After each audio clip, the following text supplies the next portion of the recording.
With more people, we've got a lot more traffic, and more construction, the inland Northwest continues to grow. Our secret got out.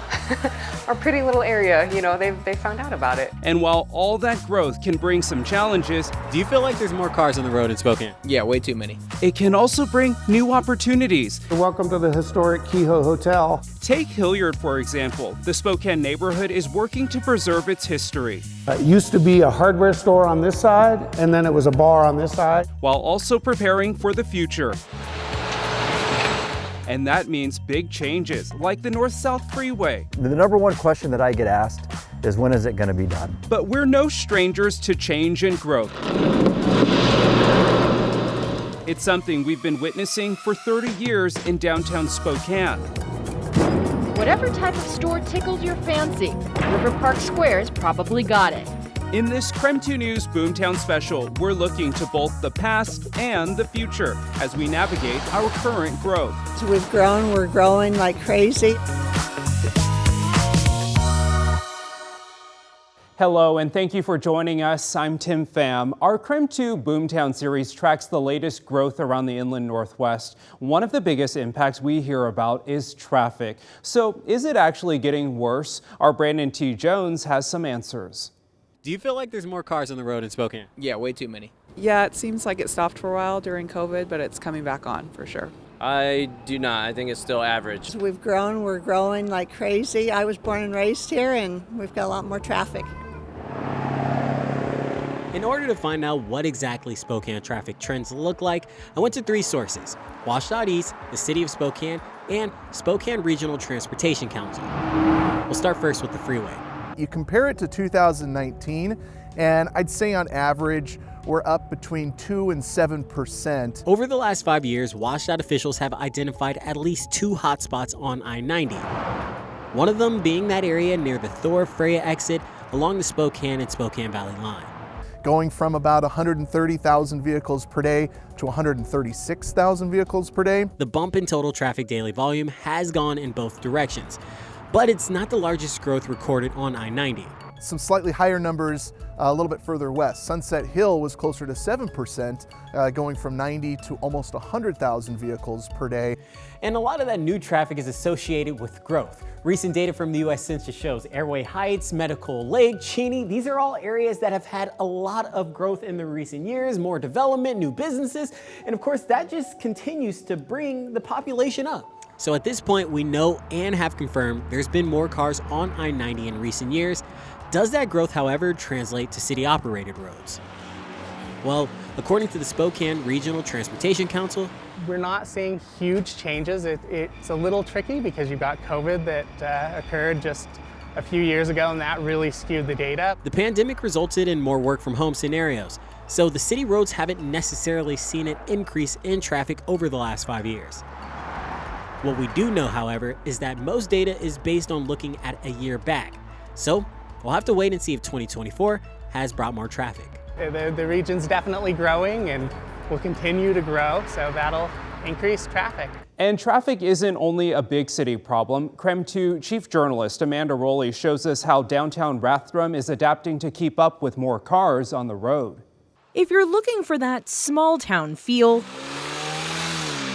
look no further than Rathdrum, Idaho. And it's a pretty close-knit community here. So close that even Westwood Brewery's regulars Do you guys want another beer or something else this afternoon? have become like family to manager Alicia Yoakum. We recently got married, and several of our guests that I've gotten to know over the years were at our wedding in attendance. But that small town feel is starting to feel a bit cramped. It's just gotten busier and busier, and some from people moving and some from people just passing through. Data from the U.S. Census Bureau shows Rathdrum's population grew by nearly 25% in the last 3 years, a more rapid growth compared to Coeur d'Alene's 4% population increase. Our secret got out.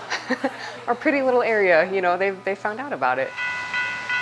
More people means more traffic. The city of Rathdrum's recent traffic study in the downtown area identified Mill Street at Highway 53 as the most challenging for traffic flow. It says residents have a difficult time crossing Highway 53 to get to Main Street because of its heavy use and congested conditions. I avoid that intersection at all costs. I'll go around, I'll find back roads. It's just hectic, especially if you're trying to take a left out there onto the highway. You can sit there for 5 or 10 minutes. And that wait could get even worse. The Idaho Department of Transportation expects future traffic volumes on the highway to nearly double in 10 years. To get ahead of this, crews reconstructed Highway 53 over the summer. IDT added a center turn lane at Mill Street to keep traffic flowing and decrease wait times. Yes, please. The city's speed and traffic analysis last spring found an uptick in downtown foot traffic as well. This prompted City Council to lower Main Street's speed limit to 25 miles per hour. Even Highway 53 has a reduced speed of 35. Just a few small changes making a big difference in this tight-knit community. Our beautiful town's going to grow, so just embracing that and moving forward with it, I think, is our best option. In Rathdrum, Amanda Rowley, Creme 2 News.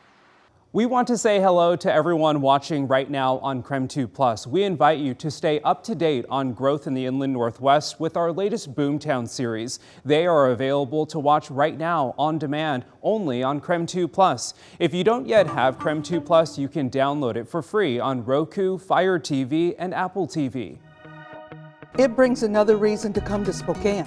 From Riverfront Park to Kendall Yards and more. As you can all see, it's been worth the wait. It's the ultimate Boomtown story.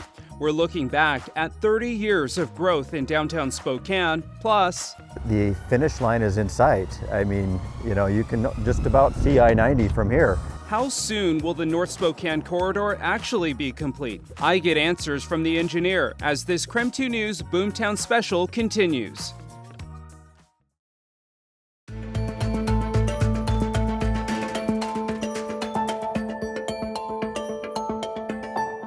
Welcome back to our Creme 2 News Boomtown special. Over the past few decades, perhaps nowhere has seen as much change and growth as downtown Spokane. Creme 2 photojournalist Nathan Brand sorted through 30 years of video to remind us all of that transformation. Well, Charles, Spokane has certainly changed over the last 20 years since you've been here. Downtown specifically. Oh, downtown. What kinds of great things have you seen? When I got here, you did not go downtown. I mean, there was nothing going on down there. Downtown Spokane has new banks, some new streetlights, a new library, even some new trees. But new shoppers? Well, that's a good question. That's why one of the critical areas that we need to address is recruiting new businesses to move to downtown Spokane. Whatever type of store tickled your fancy, River Park Square's probably got it. Spokane's newest destination is going to be hard to resist. And it's very exciting. I kind of have to keep pinching myself and saying this is Spokane. We anticipate drawing people from Idaho, from Montana, from Pullman, from Canada. The escalators are running smooth, and customers should notice a huge difference between the new and the old. There hasn't been this much noise in the Davenport Hotel for years. This hotel closed in June of 1985. But come spring, you could be invited to a party in one of the hotel's ballrooms. Show it to the models, let the magic begin, baby, yeah. So we have been patiently waiting for 17 years, and as you can all see, it's been worth the wait.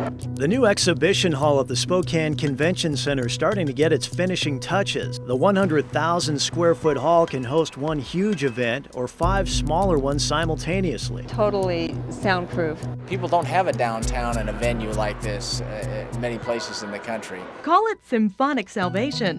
The Fox Theater seemed destined for the wrecking ball just months ago. Now the 1931 Art Deco building seems destined for greatness. It brings another reason to come to Spokane. One day this will all be Kendall Yards, housing, shopping, and entertainment. But first, there were a lot of promises made when Kendall Yards first started off. $500,000 condos, luxury shops, high-end living right next to downtown. So far, though, none of it's happened. We're taking it slow. We're going one phase at a time. In a few weeks, the Crafts will be among the first people to actually live at Kendall Yards. Staff with the developer Greenstone showed us this spot where Kendall Yards' first building was set to stand back in 2012. Mounds of dirt still occupy the site along the Spokane River where someday the city hopes to build a university district. The U District might not explode overnight, but when it does, they'll be ready for it. By adding things like a bridge over the railroad tracks, the city's hoping to turn the area around. A remnant of the 1974 World's Fair now serves as Spokane's centerpiece. You know, it served us really well, but it's showing its age, and some of the attractions that were great attractions in 1980 just aren't the same anymore. Construction won't start until fall 2015 and will last until the spring of 2019. Where else can you find a trailhead literally out the back door of Nordstrom's? And now, nowhere else in the West Coast will you be able to enjoy an ice ribbon. The advisory group would also like to see a destination playground at Riverfront Park. We have it all behind us. Traditionally, it was just a dirt parking lot. Fast forward 3 decades, and the arena's neighbors now include 2 state-of-the-art facilities. Planners know that there's always going to be those who disagree with the idea entirely. It's change. People don't like change. And it doesn't really matter whether we perceive it as being beneficial. Somebody will be perceiving it as being adverse and they won't like it. It is night and day down there compared to what it was 20 years ago. Downtown Spokane isn't the only spot that's been in the works for decades.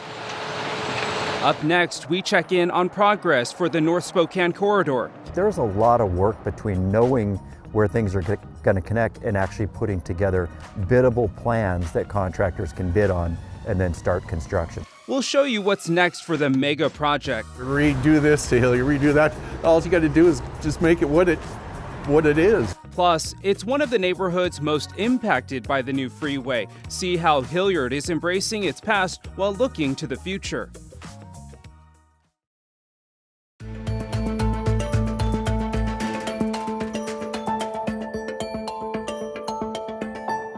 So when is it going to be done? So we are projected to complete it by the end of 2030. So yeah, that's the target. For decades, that's been the #1 question. When will the North Spokane corridor be finished? This freeway promises to alleviate congestion on arterials and get people north and south faster than any other routes. Thank you for watching this KREM 2 News Boomtown special. I'm Tim Pham. WSDOT says the North Spokane corridor project is now 70% complete. With more than 5 years left to go, I found out what's next for the project. You can hear it, and you can see it. The finish line is in sight. I mean, you know, you can just about see I-90 from here. Construction on the North Spokane corridor inching closer to completion. I'm Terrence Lynch. I'm the project engineer for the North Spokane corridor design office. Lynch has worked on the project for the last decade. He took KREM 2 on a tour of what WSDOT is working on right now, the Spokane River crossing north of Spokane Community College. Of course, the project here off in the distance has been underway since early 2023, so this is in season 2, and it's expected to wrap up by the end of 2025. 2025 marks a major milestone, 5 years out from the expected completion of the North Spokane corridor. The #1 question that I get asked is, when is it going to be done, right? Everybody wants this project to be completed so that they can have full use of it. Lynch says they are on track for completion at the end of 2030, but admits they have a lot of work to do. This upcoming year, 2 projects are expected to go out for advertisement. One of them we refer to as Stage 3, and that's actually going to build the twin bridges, so the northbound lanes and the southbound lanes between Sprague Avenue and Alki Avenue. The other will begin the process of creating a major interchange. We're hoping to advertise what we call Stage 2, which is going to build the partial interchange at Trent, so make the connection between the North Spokane corridor and SR 290, otherwise known as Trent Avenue. Lynch says these 2 projects should be under construction by this time next year. In the meantime, they are in the process of designing the connection to I-90, hoping to have those designs finalized in the next 2 years. So we know where all the ramps are going to be, we know how the connection's going to look, but there's a lot of work between knowing where things are going to connect and actually putting together biddable plans that contractors can bid on and then start construction. However, conversations are already underway for what design features will look like in the East Central neighborhood where the freeways will connect. When you think about freeways with a lifespan of 100 years. This is infrastructure that's going to be in this neighborhood, in people's backyards for a really long time. It's why you'll continue seeing this and hearing these sounds for a little longer. I know they feel like it's taken a long time, and it has, but we are going to finish the project. Another neighborhood that's being shaped by the North Spokane corridor is Hillyard. It's one of the oldest neighborhoods in Spokane, and as KREM 2 photojournalist Dave Summers shows us, there's a new focus on preserving the past and preparing for the future. The history is to me is the glue of this neighborhood. Hey, yeah, Spokane. Gary Garberg. My business that I own is Greenboro. We've been in this neighborhood since, the mid-90s. Everybody wants to reinvent Hillyard, or redo this to Hillyard, redo that. All you got to do is just make it what it is. Hey everybody, my name is Bobby Whitaker. Welcome to the historic Kehoe Hotel. And I'm Sandra Bilbrey. Welcome to Hillyard. We'd been actually looking for some time for a commercial space in Spokane, and this sort of fell into our laps.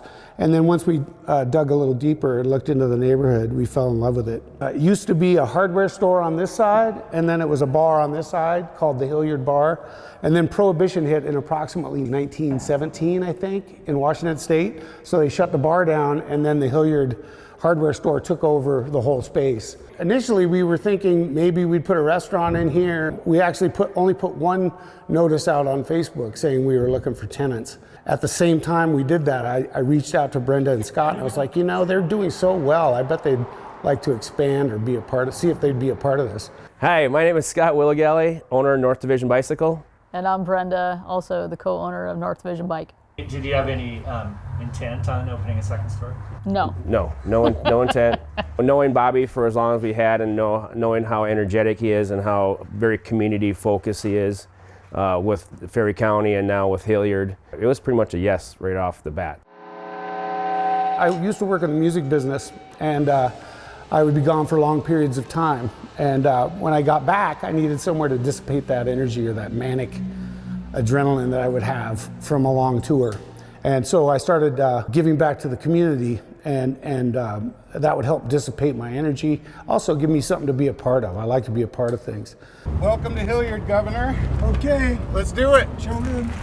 children of the sun. For me and Sandra, being a part of this community and being a part of that trail and helping to advertise it, helping to clean it and support the trail, helping to support city initiatives that get bikes and pedestrians on these trails and off roads, so there's more parking and less cars on roads. I lived in Seattle for about 20 years, and I think what was lacking in Seattle was a neighborhood with real heart and soul like we found here in Spokane. So it's just been really great to be close to the local business owners, to have a group of people with a common mission and people who are excited about making the neighborhood better. I think the effort and money we're putting into this building, is fun to think we've got it ready for the next 120 years.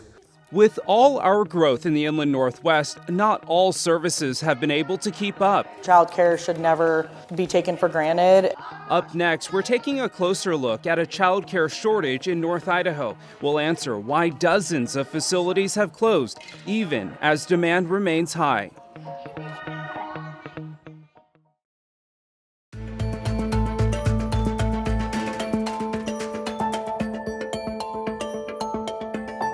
In our ongoing Boomtown coverage, we are tracking growth in the region. But as KREM 2's Cody Proctor found out, one thing not growing is the number of childcare options in Idaho. At Hayden's Kinder Prep Learning Center, the kids aren't just building block towers. What are you making, Adrian? Is that you? They're building a foundation for the rest of their lives. Helping them out are Kinder Prep owner Erica Starkey and her staff. They're our second family. These kids are with us 8 to 10 hours a day.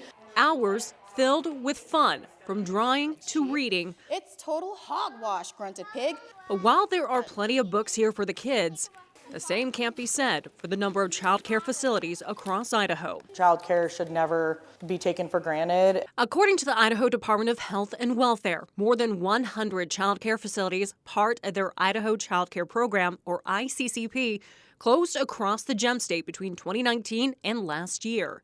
The reasons run the gamut, according to the state, including rent increases, increased or unsustainable operating costs, retirement, and trouble keeping staff.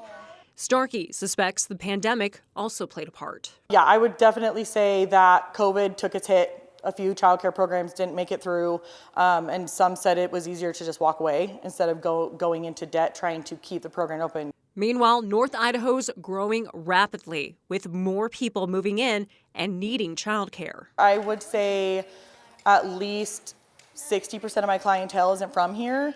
The demand for childcare is why Starkey says they built and opened their new, larger facility, an upgrade from their previous building.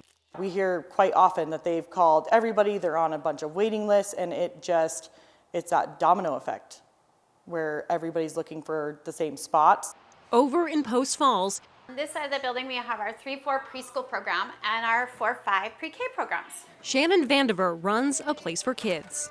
She's also seeing the demand, especially for infant care. Right now, she has 18 names on her waiting list. The most she's ever seen reached 25. Most of them come on the wait list before they're even born. And they'll be on the wait list until they either find other care or sometimes until they're 2.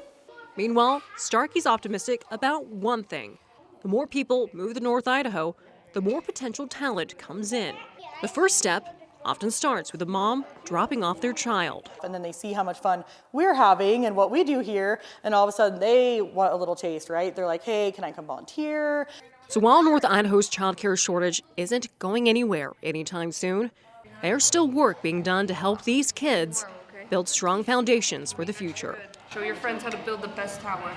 In Kootenai County, Cody Proctor, KREM 2 News.